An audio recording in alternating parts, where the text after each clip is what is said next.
ये जून 2020 का पेपर है ये, सॉरी जून 2020 का पेपर है। सही है, इसको अटेम्प्ट करेंगे, हमारा वाला वेरिएंट है। What is an example of negative externality?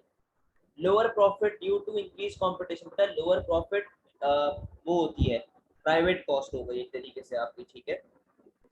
Reduce government funding for museum. बेटा गवर्नमेंट फंडिंग पब्लिक गुड के अंदर आती है, जबकि यहाँ पे उसे नेगेटिव एक्सटर्नैलिटी पूछा हुआ है। Increase in noise level from aircraft due to expansion of airport to large city. तो जब हमारे पास नॉइज पोल्यूशन होगी ना इस चीज से, ये एक्सटर्नल कॉस्ट आ गई, थर्ड पार्टी कॉस्ट अपने पास आ चुका है, ठीक है। इसका आंसर सी है। डी पे है और टू पे है, sorry. The diagram shows a firm. अच्छा इसका जो डी था ये भी प्राइवेट कॉस्ट है, इंक्रीज इन प्रोडक्शन कॉस्ट, सही, तभी मैंने नहीं बताया। टू पे आओ। The diagram shows firm operating at a monopolistic competition at which point the firm is allocatively efficient. बेटा allocative efficiency का पॉइंट आप लोग याद करें, MC is equals to AR, यही वाला पॉइंट होता था। और MC is equals to AR कहाँ पे हो रहा है?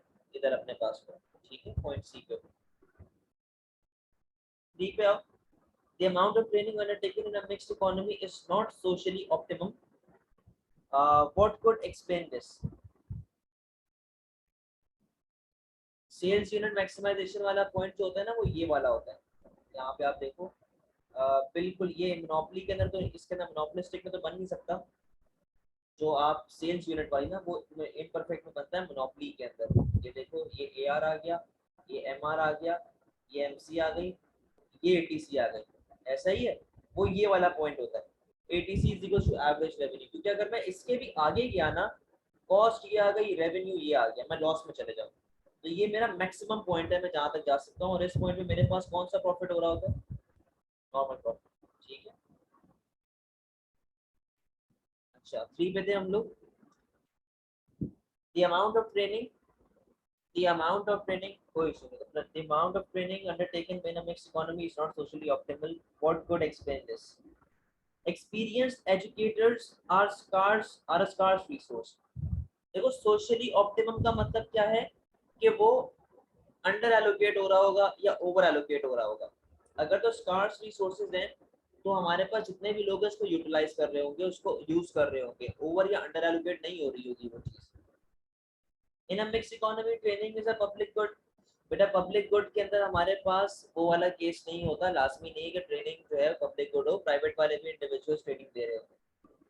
The individual's benefit from training is less than benefit to the society. याद करो, मैंने आप लोगों को बताया था कि MSB का फॉर्मूला क्या होता है, private benefit plus external benefit. लेकिन हमारे पास सही तरीके से लोग बेनिफिट को यूटिलाइज नहीं कर रहे होते, जिसकी वजह से benefit to the individual is greater than benefit to the society, जहां पर मेरे पास वेलफेयर लॉस आ रहा होता है, ठीक है। डी पे आए। Training is a large variable cost of, बेटा प्राइवेट कॉस्ट है ये, एक्सटर्नल कॉस्ट नहीं है।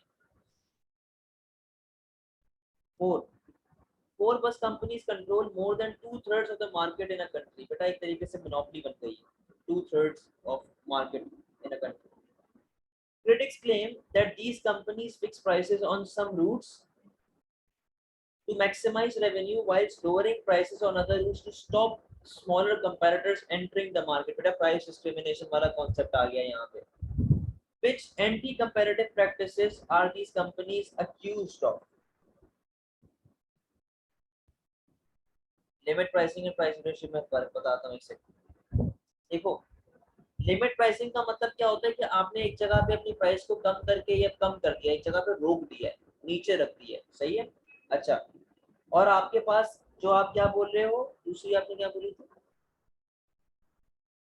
Price leadership.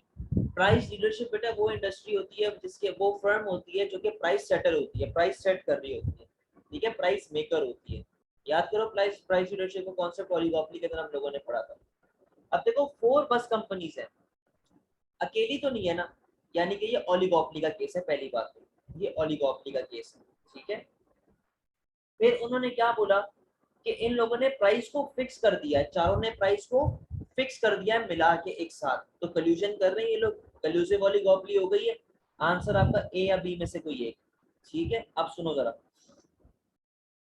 उसके बाद क्या लिखा हुआ है, to maximise revenue whilst lowering prices on other routes to stop smaller competitors from entering the market. याद करो जो collusion अपना होता था ओलिगोपोली में, उसका गेम क्या था, उसका काम क्या था? उसने बोला था कोटा लगा के प्राइसेस को बढ़ाओ, लेकिन जब कोई नया कंपेटिटर मार्केट में आए तो उसको इतना प्राइस कम कर दो कि उस नए बंदे की कॉस्ट भी ना पूरी हो सके, उसको मार्केट से बाहर निकाल। समझे बात को? तो इसीलिए हमारे पास ए आंसर है। ये बी के अंदर प्राइस लीडरशिप का कॉन्सेप्ट क्यों नहीं आ रहा? प्राइस लीडरशिप का कॉन्सेप्ट इसलिए नहीं आ रहा हमारे पास, प्राइस लीडरशिप का कॉन्सेप्ट इसलिए नहीं आ रहा हमारे पास क्योंकि बाकी सब फर्म्स भी फिर उसको फॉलो करती हैं और ये नॉन कोल्यूजन के अंदर होता है, नॉन कोल्यूसिव ओलिगोपोली के अंदर होता है। ठीक है, 5 पे आए। On a diagram, the slope of consumer's budget line becomes steeper. ठीक है, what can definitely be concluded from this? A consumer's income has fallen, a consumer's income has risen. The price has decreased for the product on the horizontal axis. The price has increased for the product on horizontal axis. X inefficiency का मतलब होता है कि ना ही वो productively efficient है ना ही वो एलोकेटिवली एफिशिएंट। अच्छा देखो, मैंने आप लोगों को, अगर आप लोग क्लास में बैठ के मेरी बातें वगैरह को सुनते हो, मैंने आप लोगों को बताया था कि जब भी इनकम एंड सब्स्टिट्यूशन इफेक्ट आप लोग बनाओ और प्राइस इंक्रीज का केस होगा ना, उसको इन इलास्टिक बनाना, उसको in elastic banana. In elastic क्या होता है? इन इलास्टिक स्टीपर होता है। ठीक है, स्टीपर कर्व होता है क्योंकि उसके अंदर हमारे पास डिफरेंट केसेस शो हो जाते हैं। और जब मेरे पास, अगर ये मेरी बजट लाइन है फॉर एग्जांपल, प्राइस बढ़ेगी तो वैसे पीछे की तरफ आ जाएगी ना, स्टीपर हो गई पहले के मुकाबले में, तभी हमारे पास प्राइस जो है वो बढ़ रही है। उसने पूछा है व्हाट कैन बी कंक्लूडेड कि यार हमारी प्राइस जो है ना वो बढ़ रही है प्रोडक्ट की, तभी वो ऐसा पीछे की तरफ आ रहा है और स्टीपर होते जा रहा है, इनइलास्टिक होते जा रहा है। सही है। 6, the diagram shows two indifference curves and budget lines for good X and good Y. The consumer's initial point is F. ठीक है, consumers preferred final position becomes H, यानी कि उसने F से H के ऊपर आना है। What does the movement from F to G represent? F to G तो बेटा सीधा सीधा सा अपने पास क्या होगा? सब्स्टिट्यूशन इफेक्ट होगा ना। मैंने आपसे कहा था कि एक ही इंडिफरेंस कर्व पे जब मैं मूवमेंट कर रहा होता हूँ तो मेरे पास सब्स्टिट्यूशन इफेक्ट होता है। ठीक है, अगर ये केस नहीं भी समझ आ रहा तो ऐसे लाइन बना के देखो, ये देखो। ठीक है, आगे सब्स्टिट्यूशन इफेक्ट। 7 पे आए।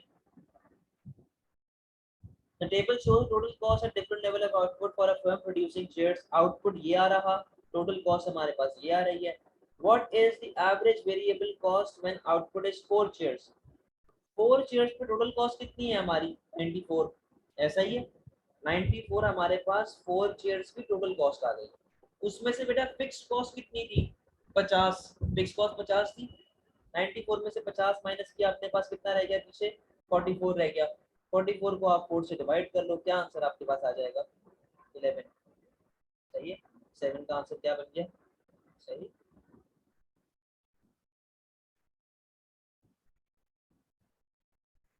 8 पे आए। सेल्स मैक्सिमाइजेशन, बेटा इसने सेल्स मैक्सिमाइजेशन बोला है, इस चीज का ख्याल रखना। इसने सेल्स रेवेन्यू मैक्सिमाइजेशन नहीं बोला हुआ।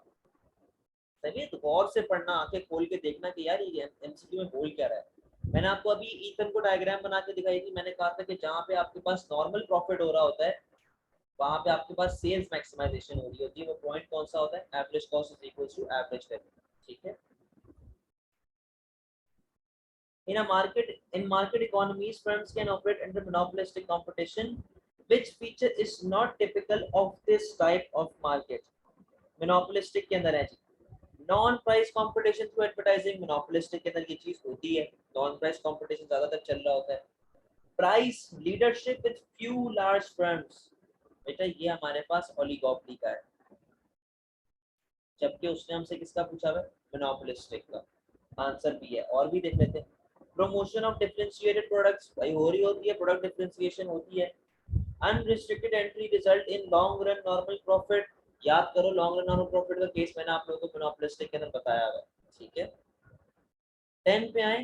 When will principal agent problem occur? अच्छा भाई, when managers are not allowed to become shareholders. मैंने कहा था खड्डा होता है दो लोगों का। when members of cartel collude to gain higher profit, इसमें भी कोई फड्डा नहीं हो रहा। when one firm dominates the market, इसमें भी कोई फड्डा नहीं हो रहा।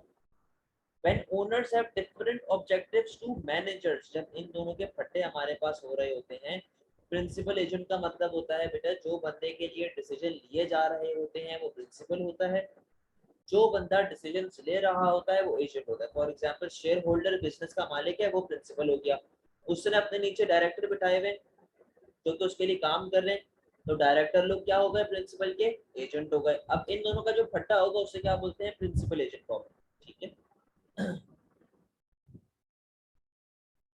यार, ये तो देख के ही आपको पता चल रहा है कौन सी डायग्राम है, ओलिगोपोली की डायग्राम है जिसके अंदर किंग डिमांड कर्व बनता है, इंटरडिपेंडेंस वाला कर्व है, नॉन इंक्लूसिव वाला। उसने आपसे पूछा हुआ है भाई ये कर्व किस चीज का, 12 पे है। The table provides data on the number and value of mergers in Europe and North America between 2014 and 2017. What can be reduced from the table? Europe के अंदर ये नंबर है, ये यूरो आ गए, नॉर्थ अमेरिका में ये नंबर है और ये हमारे पास आ गई है वैल्यू इन यूएस डॉलर्स। अच्छा ये नंबर्स ऑफ मर्जर्स हैं, कितने मर्ज हुए हैं, कितनी कंपनीज मर्ज हुई, आओ जरा। The average value of a merger in Europe was higher in 2017 than in 2014। Value देख लेते भाई 2017 के अंदर और 2014 के अंदर बराबर है, इक्वल है। गलत ऑप्शन, ए गलत, बी पे है। The difference in the number of mergers in Europe and North America was the same in 2014 and 2016। देखिए जरा 2014 में कितने से बढ़ी है, 3000 का डिफरेंस था इन दोनों के बीच में। अच्छा, और 2016 के अंदर भी कितने का डिफरेंस है, 3000 का डिफरेंस है, यानी कि ये ऑप्शन ठीक, ये ऑप्शन ठीक, सी पे है। 11 में करवाता हूँ एक second. The value of mergers each year in US dollar was always lower in Europe। देखो बोलता है कि जो हमारे पास वैल्यू है वो हमेशा यूएस से कम होगी। अच्छा यहाँ पे कम है, ठीक है, यहाँ पे कम है, ठीक है, यहाँ पे भी हमारे पास कम है, यहाँ पर भी हमारे पास कम। लेकिन एक बात को जरा देखें, क्या इसने कहीं भी एक्सचेंज रेट को कंसिडर किया है? इसने एक्सचेंज रेट को कंसिडर नहीं किया हुआ यहाँ पर, ठीक है ना। तो जब एक्सचेंज रेट को तो हम लोग उससे क्या बोलते थे पैरिटी वाले लिंक से इसको कंपेयर नहीं कर सकते, तो उसने हमें कोई वो ही नहीं दिया हुआ इंटरेस्ट रेट किस तरीके से मेजर हो रहा है। Sorry, exchange rate last, the number of mergers each year was always higher in Europe। होता है कि यार यूरोप में हमेशा ज्यादा ही थे, देखो लास्ट ईयर के अंदर मर्जर्स अमेरिका में ज्यादा है, यूरोप में कम। इसका आंसर अपने पास क्या है, 11 में कुछ भी नहीं है बेटा। which feature of oligopoly is being assumed when the demand curve for an individual firm is shown।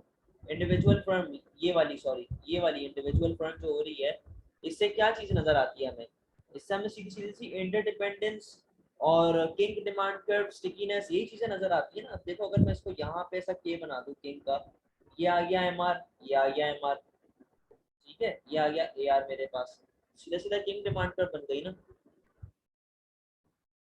Interdependence का मतलब होता है कि हमारे पास दो फर्म एक दूसरे के एक्शंस के ऊपर देख के काम कर रही होती है, प्राइस फैक्टर से ज्यादा नॉन प्राइस फैक्टर्स पे काम कर रही है। पहले क्या बोलते हैं सुपर कार्ड निकला, तो फिर जैस ने अपने वीकली बंडल ऑफर भेजना शुरू कर दिए।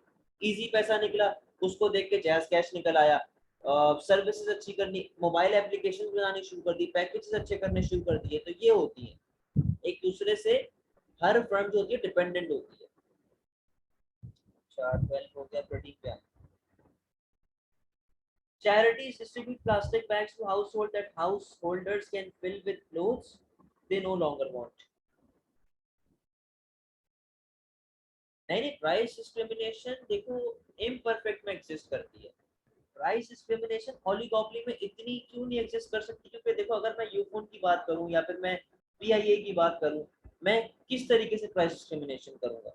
हाँ मैं ये कर सकता हूँ कि वेकेशन के टाइम पे मैं प्राइसेस बढ़ा दूं ट्रेन के टिकट की, या फिर नॉन वेकेशन दिनों में मैं कम कर दूं, लेकिन इससे ज्यादा मैं कुछ कर नहीं सकता।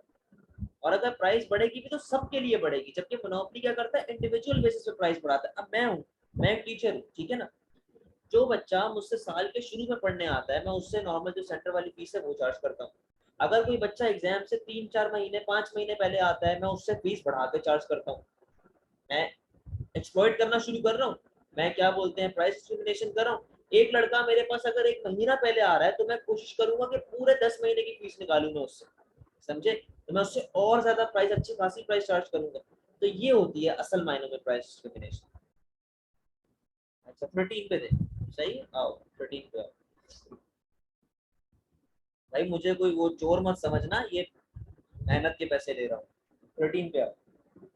Charities distribute plastic bags to household that householders can fill with clothes they no longer want. ठीक है? The charities then collect them and sell the clothes to raise funds. Only one charity leaves a note thanking the householder for the donation. अच्छा, बोलता है कि charities क्या काम करती हैं? Charities जो हैं वो थैले देती हैं लोगों को, थैलों में बोलती है कि यार जो कपड़े आप नहीं पहनते ना वो हमें डाल के डोनेट कर दो। फिर वो क्या करती हैं, उन कपड़ों को बेचती हैं और वो पैसे को डोनेट कर देती हैं। अच्छा, अब इन सब में से सिर्फ एक चैरिटी ऐसी जो कि थैंक यू नोट कस्टमर तक पहुंचाती है, हाउस होल्ड पे देती है। What best describes the charity's approach? देखो, उसने कुछ भी नहीं किया, उसने बस एक थैंक यू नोट लिख दिया। अब थैंक यू नोट से क्या होता है कि बंदा खुश होता है, वो बोलता है कि यार आइंदा से ना मैं इसी बंदे को दूंगा चैरिटी।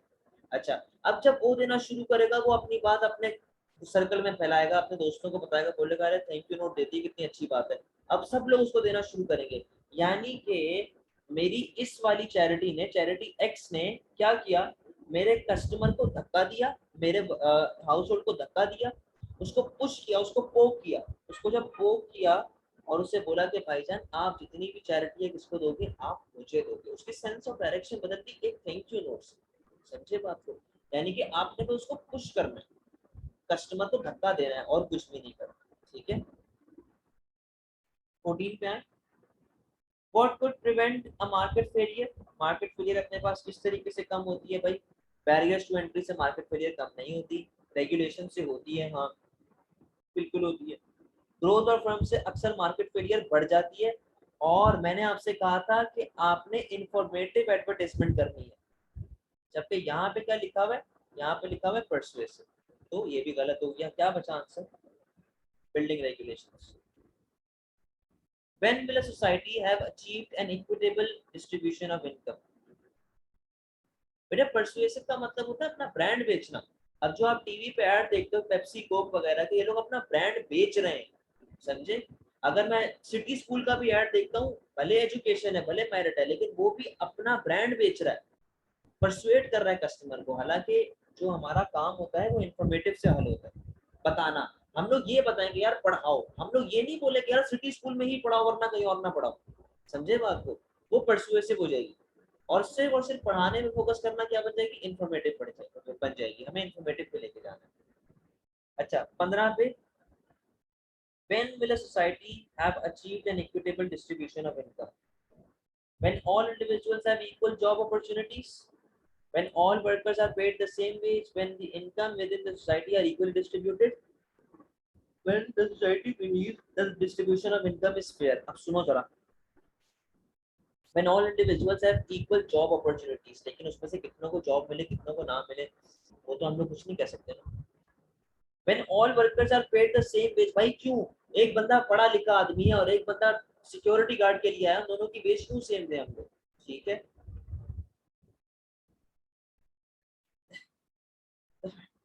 चोरी है वो भी, ब्रांड ही है, क्या कर सकते हैं।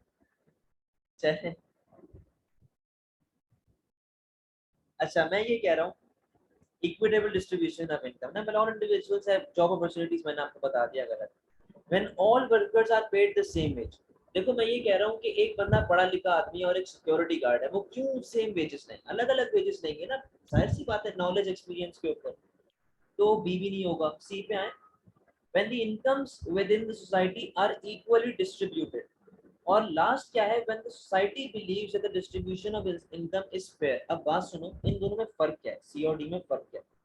देखो ये जो सी वाला है ना, when the income within the society are equally distributed, इसका मतलब समझिएगा। इक्वली डिस्ट्रीब्यूट का मतलब मुझे भी 500, ईथन को भी 500, आयजा को भी 500, सिक्योरिटी गार्ड को भी 500, सीईओ को भी 500, डायरेक्टर को भी 500, सबको 500 रुपए मैं दे रहा हूँ। तो यार इक्वल डिस्ट्रीब्यूशन का तो मतलब यही होता है। लेकिन अगर मैं आपको ये बोलूं कि यार हादी जो है वो जॉब कर रहा है, अपना काम कर रहा है, पढ़ा लिखा आदमी है, तो मैं इसको 1000 रुपए दूंगा, ईथन एक स्टूडेंट है, अभी इंटर्नशिप कर रहा है, मैं इसको 500 रुपए दूंगा। आयजा इंटर्नशिप कर रही है, मैं इसको 500 रुपए दूंगी। डायरेक्टर है, बहुत पढ़ा लिखा आदमी है, मैं इसको 2000 रुपए दूंगा। समझे बात को? तो अब नॉलेज के बेसिस पे एक नॉर्मल जो बंदा है वो भी बोलेगा कि यार ये जो दूसरी वाली है ना डिस्ट्रीब्यूशन ऑफ इनकम, ये ठीक है। क्यों? क्योंकि हर बंदे के एक्सपीरियंस एजुकेशन के हिसाब से हम उसको पैसे दे रहे हैं। अब यही बात यहाँ पे आती है, when society believes that distribution of income is fair, कि जब सोसाइटी मान जाए ना इस बात को कि हाँ यार फेयरली डिस्ट्रीब्यूट हुई है, तब जाके हमारे पास डिस्ट्रीब्यूशन ऑफ इनकम इक्वल वाला केस आना शुरू हो जाए। ठीक है, 16 पे है, the addition to revenue which results from employing one additional unit of a factor of production while the quantities of all other factors of production remain constant. What does this define? अच्छा, बोलता है the addition to revenue which results from employing one additional unit of a factor of production while the quantities of all other factors remain constant. All other factors remain constant. बेटा MRP का curve याद करो, ये marginal revenue आता है, ये मेरे पास marginal product आ गया, और मेरा एमआरपी कैसा बन रहा होता है? ऐसा बन रहा होता है। अब सुनो जरा, ये कांस्टेंट वाला फैक्टर आ गया, जो मेरे पास कहाँ पे लिखा हुआ था? ये लिखा हुआ, सही है। अच्छा, फिर उसने बोला प्रोडक्शन ऑफ यूनिट्स, वो प्रोडक्शन हमारे पास कहाँ पे आ गई? यहाँ पे आ गई। इन दोनों को जब मैं मल्टीप्लाई कराऊंगा तो मेरे पास क्या आ जाएगा 16 के अंदर? Marginal revenue product, MRP. ठीक है। ओ, बैकवर्ड पेंडिंग सप्लाई का 17 पे है, the alternative to work is to have leisure time. The diagram shows the worker's decision of how many hours of labor to supply. What happens between Y and Z? यानी कि वो Y और Z के बीच में क्या कर रहा है? वो नंबर ऑफ आवर्स कम कर रहा है, उसकी तनख्वाह जो है वो बढ़ती जा रही है। तो 17 को देखिएगा कि वो बंदा जो है आराम पे ज्यादा फोकस कर रहा है एज कम्पेयर टू वर्क। देखिए ना, नंबर ऑफ आवर्स उसने कम कर दिए, तनख्वाह उसकी बढ़ती जा रही है, यानी कि वो मैनेजर टू डायरेक्टर या सीईओ इस तरह चला गया हो।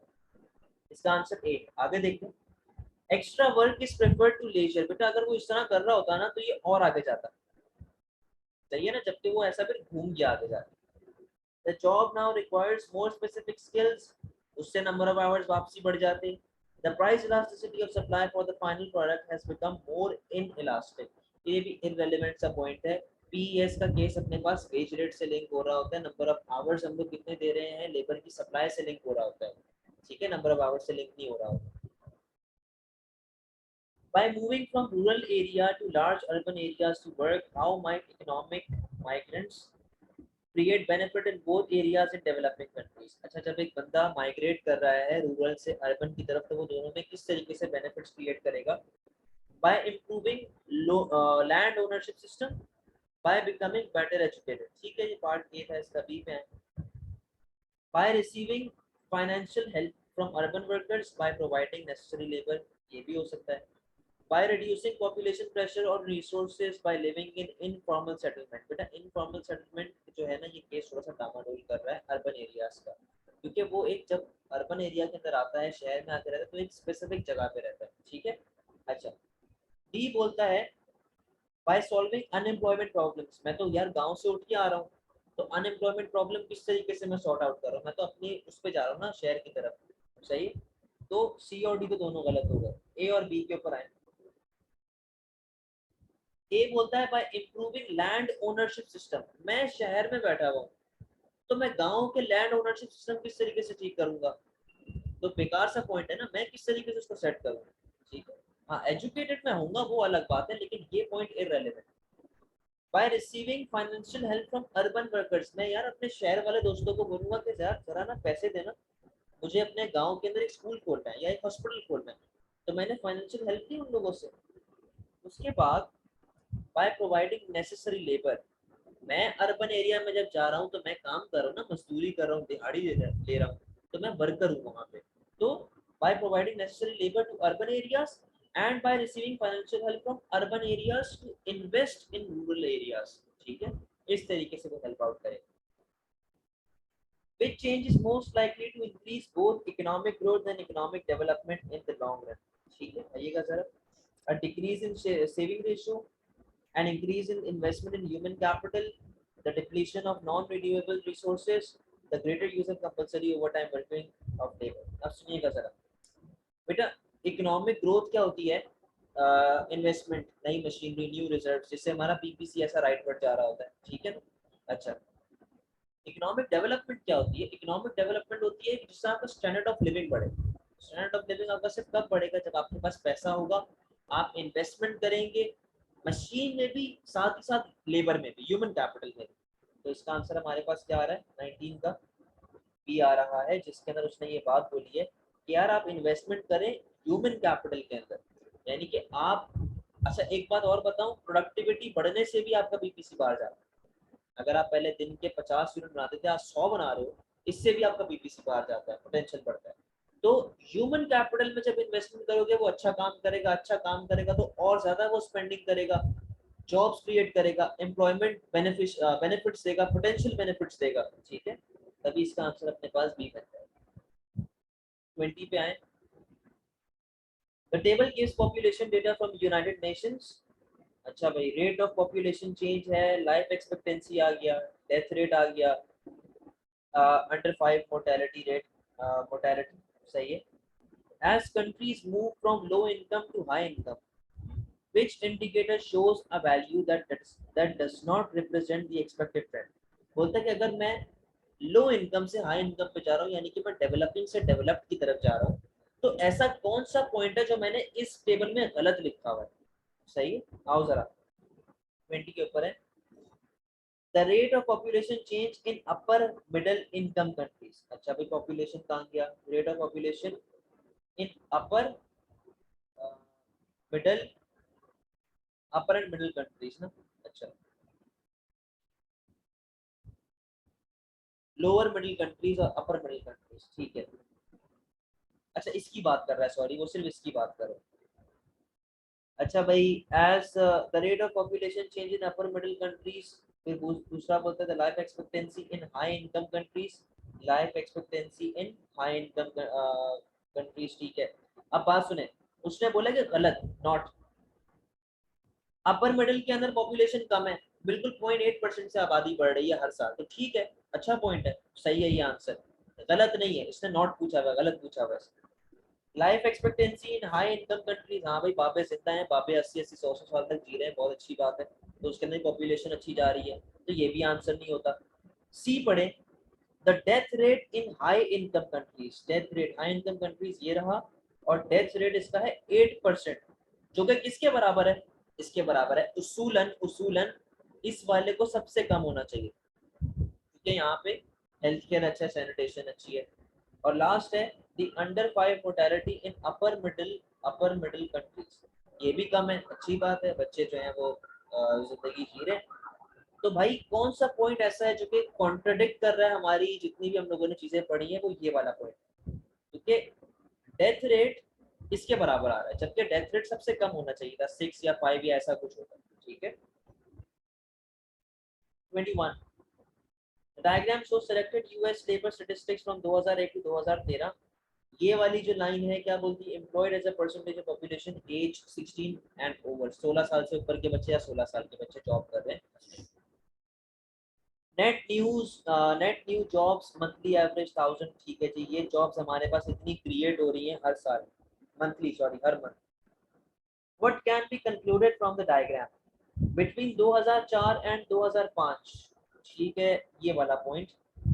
When the number of net new jobs was rising, the percentage employed increased। अच्छा भाई, ये देखें 2004 और 2005 ये वाले दो डब्बे, जब ये भी बढ़ रहे थे तो साथ ही साथ ये लाइन भी बढ़ रही थी, आपके सामने देखे लाइन भी बढ़ रही है, ठीक है, हो सकता है, पॉसिबल आंसर है। बी पे आए, employed as a percentage of population age 16 and over declined continuously। बेटा डिक्लाइन नहीं हो रहा ना, ये देखो ये गिरा फिर बढ़ा, उसके बाद वो डिक्लाइन यहाँ से होना शुरू हुआ जब वो नेगेटिव में जाना शुरू हुआ है, ठीक है, बी तो नहीं होता। सी पे है, the national rate of unemployment was achieved only in 2008। 2008 हमारे पास ये रहा, कहाँ पे कोई इंडिकेशन नहीं, दूसरा ये तो हमारे पास नेगेटिव जा रहा है बिल्कुल, ठीक है। The number of employed workers rose in all except 4 years।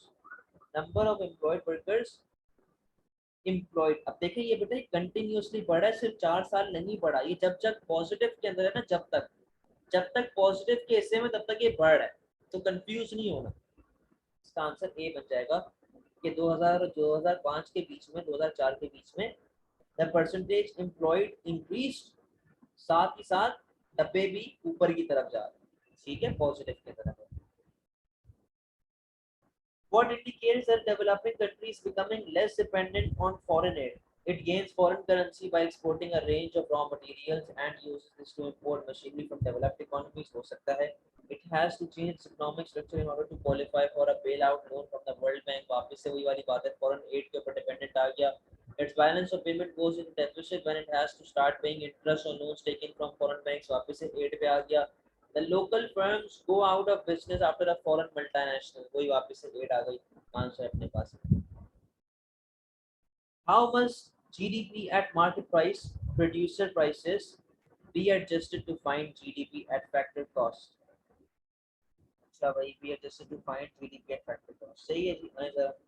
By adding exports and deducting imports, by adding net property income and deducting transfer payment, by adding profit and deducting income taxes, by adding subsidies and deducting indirect taxes. अच्छा, इसको भले याद भी कर लेना आप लोग, ये छोटी छोटी बातें जो है कुछ आपको एमसीक्यू से पता चलेगी. बोलता है कि जो हमारी प्राइस है उससे हम लोग जीडीपी की प्राइस और कॉस्ट कैसे निकालें, या जो हमारे पास जीडीपी आ रहा है उससे हम लोग प्राइस और कॉस्ट पे किस तरीके से इंडिकेशन कर सकते हैं. देखो, कॉस्ट तो आपकी इसी से अफेक्ट होगी ना, सब्सिडीज से और इनडायरेक्ट टैक्सेस से, तो कॉस्ट तो आप इससे निकालोगे. अब ये तो किसी काम का नहीं है. प्रॉपर्टी इनकम और ट्रांसफर पेमेंट ये हमारे कंज्यूमर की इनकम होती है, आउटपुट का नहीं होता है. By adding profit after deducting income taxes, ये भी प्रॉफिट का उसने पूछा है, जबकि उसने हमसे क्या पूछा, उसने हमसे पूछा है कॉस्ट के बारे में. सब्सिडी और टैक्सेस को जब आप इम्पैक्ट ऐड करेंगे जीडीपी में तो आपके पास ये चीजें आ सकती हैं. अच्छा, ये तो बिल्कुल ही आपका आंसर मैंने उसमें लिख के दिया हुआ है आपको. नोट्स आप लोग खोलेंगे तो नोट्स में आपको ये चीज मिल जाएगी. मैंने कहा था कि भाई डिवाइड करना है आपने किन किन चीजों को, आपने इसको इससे डिवाइड करना है, यानी कि 24 में UZ ओवर XY, तब जाके आपके पास मल्टीप्लायर आएगा. हॉरिजॉन्टल को वर्टिकल से डिवाइड करना, ठीक है. An upward shift of the curve relating consumption to national income could be caused by, बोलता है कि हमारे पास जो C वाला कर्व है, जो ये C, ये इनकम आ गई, ये C क्यों अपवर्ड जा रहा होता है भाई. ये C इसलिए अपवर्ड जा रहा होता है क्योंकि हमारे टैक्सेस कम होंगे, तभी तो कंजम्पशन करूंगा ना मैं. इंक्रीज इन इन्वेस्टमेंट, इससे दूसरा कर्व आता है और चीजें आ जाती हैं. सही, उसने सिर्फ और सिर्फ सी का पूछा हुआ. इंक्रीज इन नेशनल इनकम वो तब आता है जब मेरा ऐसा कंजम्पशन आगे की तरफ जा रहा होता है, ठीक है. इंक्रीज इन सेविंग से कंजम्पशन मेरे पास कम होती है. Which combination of changes is most likely to result in an increase in the demand for money? मतलब डिमांड फॉर मनी आपके पास सिर्फ तब बढ़ेगी जब, एक तो पहली बात आपकी इनकम बढ़ेगी. इनकम बढ़ेगी तो आप ज्यादा पैसा डिमांड करोगे, बोलोगे भाई पैसा दो, मुझे कैश दो, ठीक है. तो इनकम तो राइज होगी. प्राइस क्या होनी चाहिए, प्राइस बढ़ेगी या प्राइस कम होगी. बेटा अगर प्राइस बढ़ेगी तो आपको ज्यादा पैसा पे करना पड़ेगा. जब ज्यादा पैसा पे करना पड़ेगा तो उसके लिए डिमांड भी तो करोगे ना, पैसे को अपनी जेब से तो नहीं निकालोगे. याद करो, ट्रांजैक्शन, प्रिकॉशन, स्पेकुलेशन, तीन बातें. ट्रांजैक्शन के लिए डिमांड भी तो बढ़ेगी आपकी, तो राइज होनी चाहिए प्राइस लेवल भी. इंटरेस्ट रेट क्या होना चाहिए आपका, इंटरेस्ट रेट आपका फॉल होना चाहिए. वजह पता है क्यों, क्योंकि अगर इंटरेस्ट रेट राइज होगा तो आप तो सारा पैसा सेव कर दोगे. जब आप सेव करोगे तो आप स्पेंड क्या करोगे, आप मनी की डिमांड क्यों करोगे, ठीक है. आंसर डी हो जाएगा. 27 पे है. In 1936, Keynes explained how economic policy can be used to increase aggregate demand and prevent an economic depression. Which policy support Keynes theory?